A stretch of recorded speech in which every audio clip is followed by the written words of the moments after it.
पूछना चाहूंगा, कितने लोगों को आपने रोजगार दिया है? क्या एक बार आप लोगों में पब्लिश करेंगे?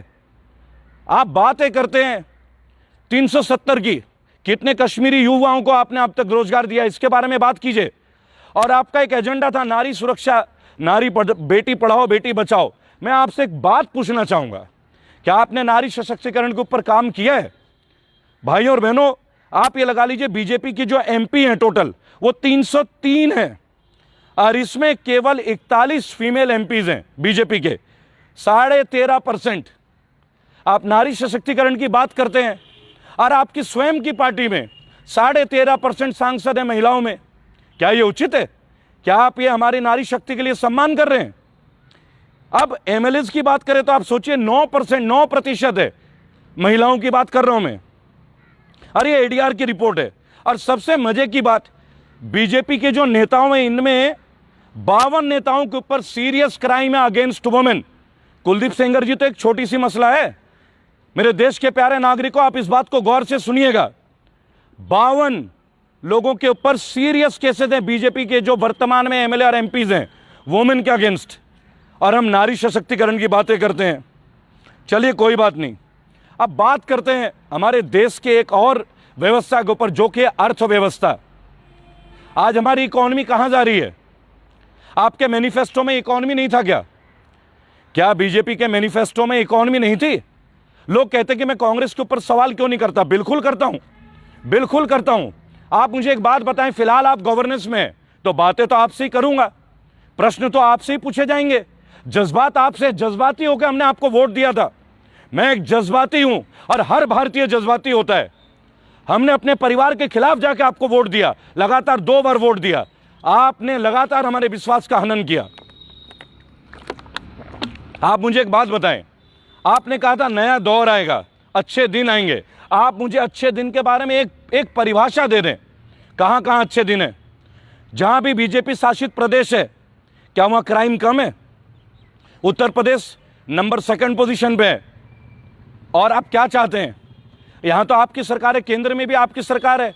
अगर आपका मैनिफेस्टो केवल 370, राम मंदिर और केवल इन्हीं बातों पे, तो मैं ऐसे मैनिफेस्टो का स्वीकार करता हूं। मेरे लिए मेरे राष्ट्र के लोगों का डेवलपमेंट मेरा पहला मुद्दा होता है। मैं बागी हूं, कोई भी राजनीतिक संगठन कभी ज्वाइन नहीं करूंगा। भाई और बहनों सब लिखते हैं, आज मैं खुल के बोलता हूं, हम निराश थे कांग्रेस के प्रदर्शन से, क्योंकि कांग्रेस तो एक परिवार है। सोनिया गांधी, राहुल गांधी, प्रियंका गांधी, पता नहीं आप गांधी कैसे हो गए, मुझे तो आज तक ये नहीं समझ में आया। बताएं आप देश को आके। लेकिन मुझे एक बात आप बताएं, आपका राष्ट्रीय अध्यक्ष लगातार सोनिया गांधी, लगातार राहुल गांधी, आपके कांग्रेस में कैपेबल लोग नहीं है क्या? बीजेपी के मेरे प्यारे साथियों, प्रश्न करना शुरू कीजिए अपने नेताओं से।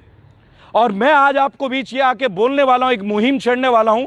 जैसा कि मैं आपको बोल सकता हूं, देखिए मेरे मित्र आपको दिखाएंगे, पीछे लखनऊ का पूरा व्यू आपको दिखाएंगे। आप देखिए, आप देखिए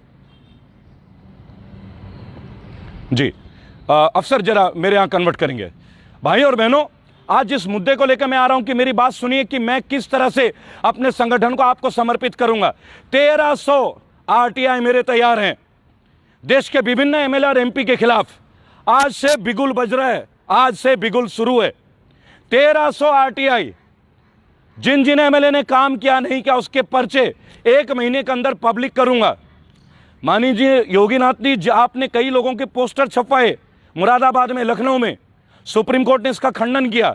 लेकिन हम आरटीआई छपवाएंगे उन नेताओं का, चाहे वो कांग्रेस का हो, चाहे आम आदमी पार्टी का, चाहे समाजवादी पार्टी का, चाहे बीजेपी का हो। इसी से आप जान लीजिए कि रेबल क्या है। मुझे अपना परिचय देने की जरूरत नहीं है कि मैं कोई पार्टी से संबंध नहीं रखता।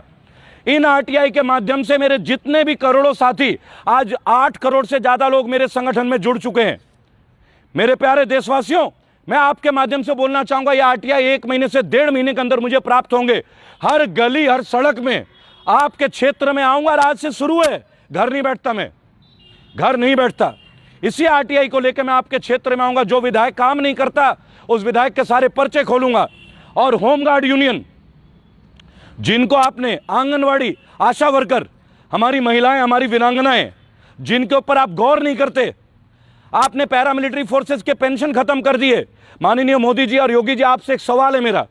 आप 5 साल के लिए विधायक होते हैं, जीवन भर का पेंशन लेते हैं, और जो लोग 40 साल देश को समर्पित करते हैं, क्या वो देशभक्त नहीं है? आपने उनके पेंशन बंद करवा दिए, उनका पेंशन फिर से शुरू कीजिए, उस पेंशन के सहारे उनका परिवार चलता है। दूसरी बात, ये देश अब दलित के नाम पे नहीं बटेगा, ये देश अब हिंदू और मुसलमान के नाम से नहीं बटेगा। इसलिए नहीं बटेगा कि ये देश अखंड है और अखंड ही रहेगा। इसे